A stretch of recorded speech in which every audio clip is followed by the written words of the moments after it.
Hi everyone, so welcome back to my Tastefully Vikkie kitchen, and it's very exciting today because today's recipe takes me way back to last week where I was invited to London by Simply Beef and Lamb, and if you don't know who they are, they're linked to the red tractor on many beef and lamb packets out there, and it means that meat is responsibly produced from farm to fork. And because it's the Chinese New Year on the 28th of January, they invited me to a really cool Korean cook-along session with Dahae West, the author of K-Food.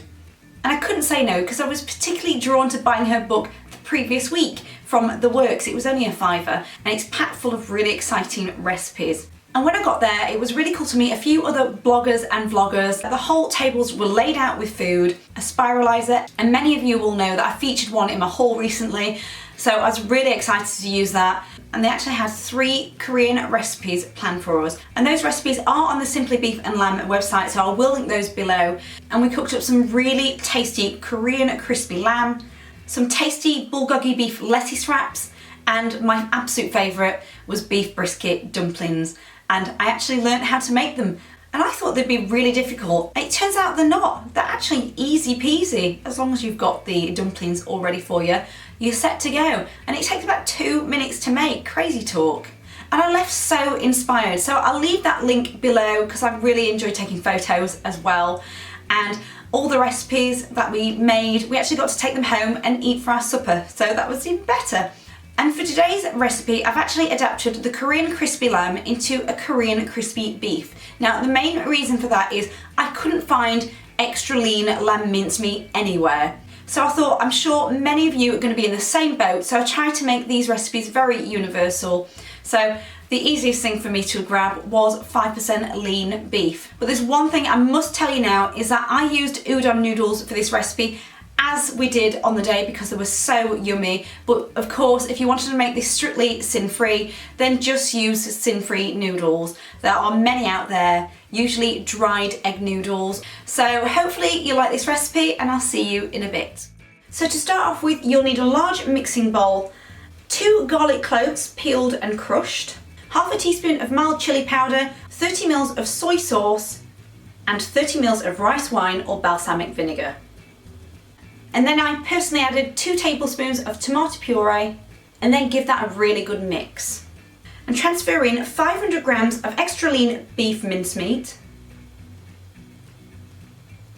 and then add some seasoning.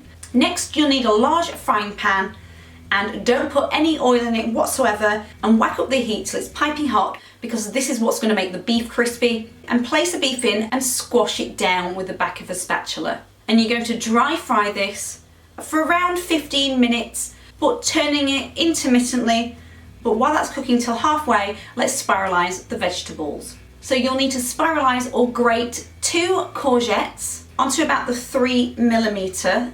I don't really think it matters what thickness. And then spiralize or grate a carrot. And because I'm using udon noodles, I just placed mine in a large bowl and poured boiling water over there and left it for about 2 minutes just to loosen them up. Now, returning back to the beef, while you're turning them over to make sure it's thoroughly cooked, you just break it into clumps. The idea is that it's not completely mincemeat like a bolognese. And then once the beef is thoroughly cooked, just transfer all the vegetables into the pan and just fry that until the veggies are reduced down. And for a little bit more sauce, I did add another tablespoon of tomato puree and then add the noodles.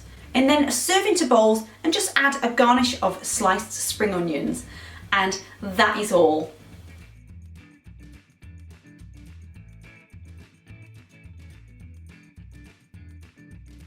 So as usual, let me know in the comments below what you thought of that recipe, and hopefully you really liked it too. And don't forget, all the recipes that we tried on the day, they're actually on the Simply Beef and Lamb website, so I'll leave those links below. You can always try and adapt them as you wish. Just try to look out for the red tractor logo just to make sure you're getting quality. And if you like this recipe, don't forget to give it a thumbs up and subscribe, and hopefully I'll see you soon. Thanks for watching. Bye!